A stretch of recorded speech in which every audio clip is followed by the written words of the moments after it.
swinging, gentlemen.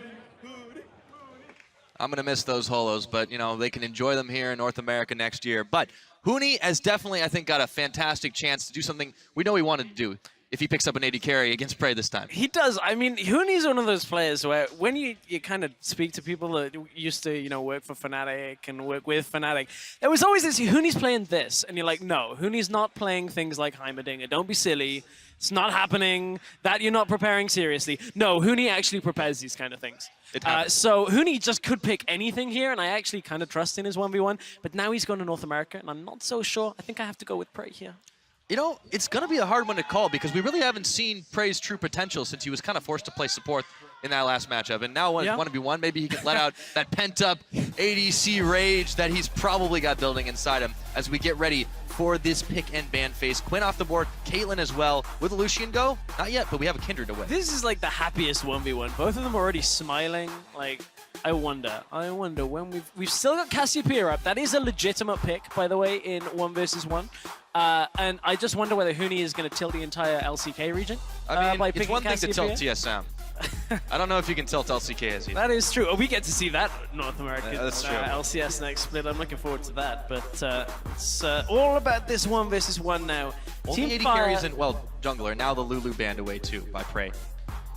Yeah, Lulu. Yeah, Draven is gone. So I actually don't know whether Draven is that good. I'm not going to say it's not a good ban, but I just don't know whether it's that proficient. Just tilt him. Hashtag tilt him. He's going to do his best, but he's not locked it in just yet. PraY's heavily considering this Kalista right now.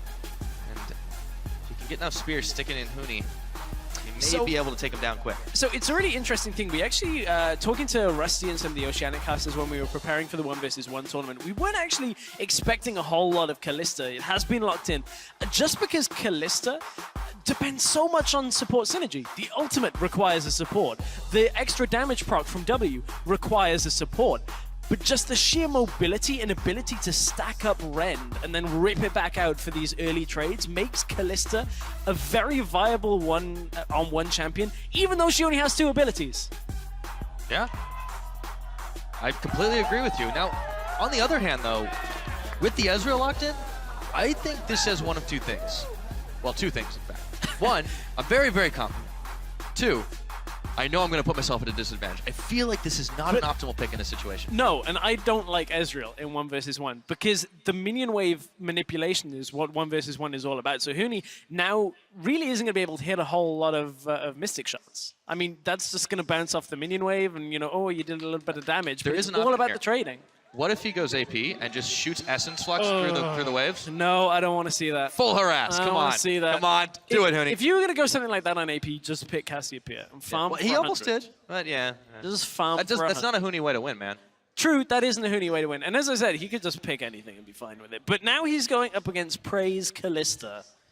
I mean, this would actually be an upset. Like, this actually is an upset if Huni wins this as Ezreal. Well, it wouldn't be the first time he's done something like that. However, he's going to stay frosty as we take to the Howling Abyss. PraY on Kalista this time around. He's got 1 extra item, but he's got no one to stick it to.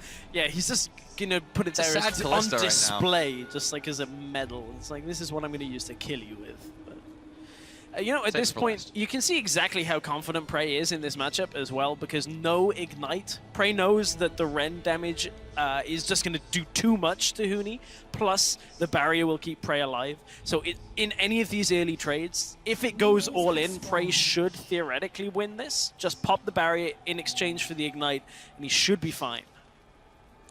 Huni's going to take a forward position here in this brush and hope to catch PraY with a straight cube, but PraY's sticking behind the minion line just barely, so Huni's not going to have a chance to do it. It's all he's got to do. There we go. Oh, attack. There we go. Yeah, but he trades back against Kalista. Yeah. I mean, PraY, you know, could easily just look to Rend at level 2 here if you can just continue building the stacks, but there will be a lot of time. Oh, actually takes Rend at level 1 in this situation. I do like that just in case you end up kind of face checking into each other. And you can see PraY just taking the advantage already.